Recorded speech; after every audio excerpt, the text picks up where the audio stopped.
Start. प्रस्तुत खटला आरोपी विरुद्ध भारतीय दंडविधान 1860 कलम 341, 447, 506 अन्वये गुन्हा केल्याच्या दोषारोपासाठी चालविण्यात आला. अभियोग पक्षाची हकीकत थोडक्यात खालीलप्रमाणे. कैलास बाबूराव निकम याने पोलीस ठाणे अभोना येथे तक्रार दिली होती की दिनांक 5/6/2020 रोजी दुपारी 3 वाजेच्या सुमारास तो त्याचे शेत गट क्रमांक 71/1 मध्ये पाहणी करीत होता. त्यावेळी त्याला त्याच्या शेताच्या वायव्ये (पश्चिम उत्तर) दिशेच्या कोपऱ्यात आरोपीने तुरीच्या पिकाची लागवड केली असल्याचे दिसले. तक्रारदाराने आरोपीस याबाबत विचारणा केली असता आरोपीने तक्रारदाराला "तुला काय करायचे ते करून घे. तू जर या शेतात परत आला तर तुला येथेच मारून टाकील" असा दम दिला. तक्रारदाराच्या शेतात आग्नेय (पूर्व दक्षिण) बाजूस विहीर खोदण्यासाठी राखून ठेवलेल्या 3 आर जागेत आरोपीने रस्ता देणे गरजेचे आहे. परंतु आरोपीने सदर ठिकाणी मका पिकाची पेरणी केली असून येणाऱ्या जाणाऱ्या इसमांचा रस्ता अडविलेला आहे. आरोपीने तक्रारदाराच्या घराच्या पाठीमागे पूर्व बाजूस अतिक्रमित जागेत कौलारू पडवी बांधली आहे. शौच खड्डा केला आहे. घराशेजारील उत्तर बाजूस कांद्याची चाळ बांधून त्यांची 2 खण (गाळा) जागा वाढविलेली आहे. परिच्छेद. सदर तक्रारीवरून आरोपी विरुद्ध पोलीस ठाणे अभोना येथे गुन्हा क्रमांक 38/2020 भारतीय दंडविधान 1860 कलम 341, 447, 506 अन्वये नोंद करण्यात आली. तपास अधिकारी यांनी तपासादरम्यान साक्षीदारांचे जबाब नोंदविले. घटनास्थळ पंचनामा निशाणी क्रमांक 48 तयार केला. घटनास्थळाचा 7/12 उतारा निशाणी क्रमांक 53 प्राप्त केला व तपास पूर्ण झाल्यावर आरोपी विरुद्ध दोषारोपपत्र दाखल केले. माझे पूर्व पीठासीन अधिकारी यांनी निशाणी क्रमांक 9 वर गुन्ह्याचा तपशील नोंदविला. त्यातील मजकूर आरोपीस समजून सांगितला. आरोपीने गुन्हा कबूल नसल्याचे नमूद करून संपरीक्षेस सामोरे जाण्याची तयारी दर्शवली.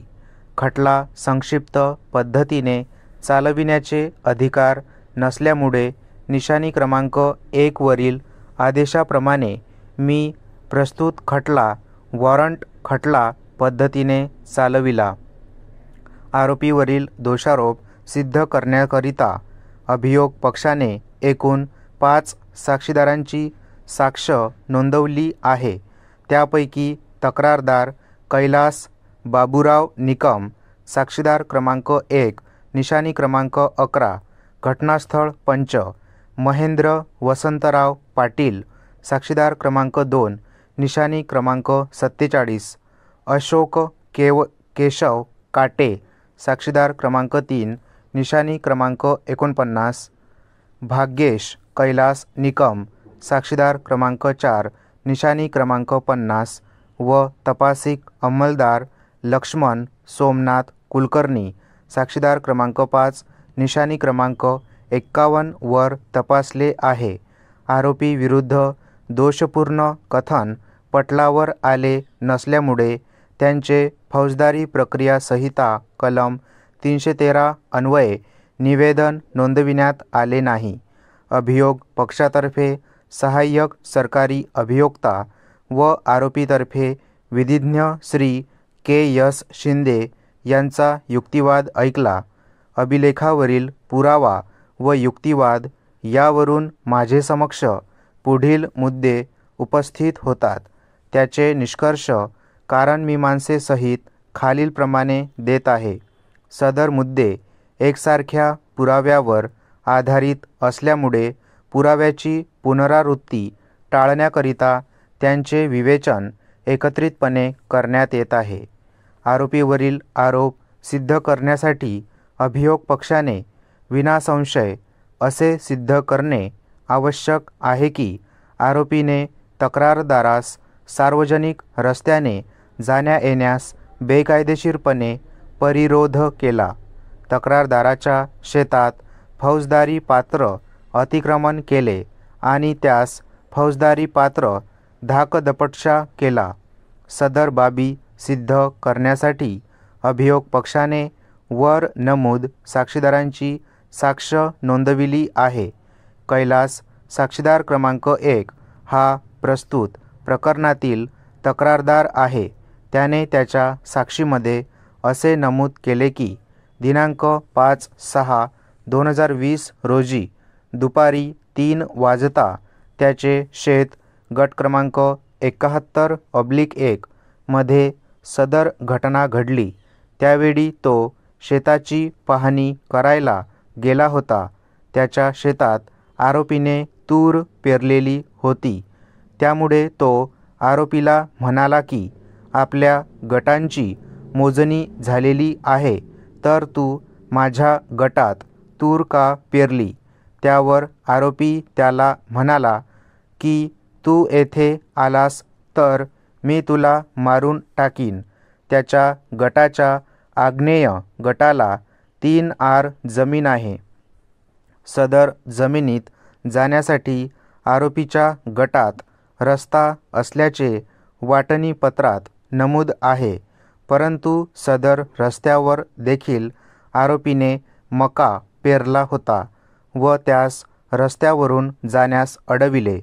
तक्रारदाराच्या घराच्या पूर्व बाजूला आरोपीला कुठलीही जमीन दिलेली नसताना आरोपीने त्याच्या घराच्या पाठीमागे एक पडवी, कांद्याच्या 2 चाळी, एक शोष खड्डा तयार केला व झाडे लावली आहेत.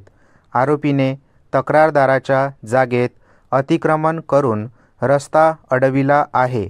सबब तक्रारदाराने पोलीस ठाणे अभोना येथे तक्रार निशाणी क्रमांक 12 दिली.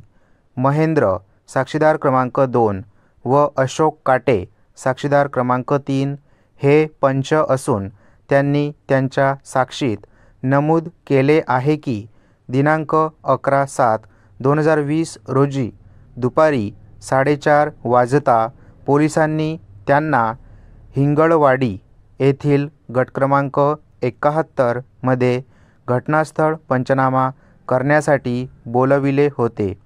त्या ठिकाणी पश्चिम उत्तर बाजूला तूर होती व पूर्व दक्षिण दिशेला रस्त्यावर मका पीक होते. त्या ठिकाणी पोलिसांनी पंचनामा निशाणी क्रमांक 48 केला. त्यावर त्याची सही आहे. त्यातील मजकूर बरोबर आहे. परिच्छेद भाग्येश निकम साक्षीदार क्रमांक 4 हा घटनेचा प्रत्यक्षदर्शी साक्षीदार असून त्याने त्याच्या साक्षीत नमूद केले आहे की घटना दिनांक 5 जून 2020 रोजी दुपारी 3 वाजता हिंगळवाडी येथे गट क्रमांक 71 मध्ये घडली होती. त्यावेळी तो, त्याचे वडील महेंद्र पाटील व अशोक काटे असे तेथे हजर होते. त्यावेळी ते कांद्याची चाळ बांधण्यासाठी गेले होते. त्यावेळी त्याचे काका केशव पाटील व त्यांचा मुलगा त्यांना चाळ बांधू देत नव्हते. ते साक्षीदारांना दगड घेऊन मारायला लागल्याने ते तेथून पळून आले. त्यानंतर ते पोलीस ठाण्यात गेले होते. स्टॉप.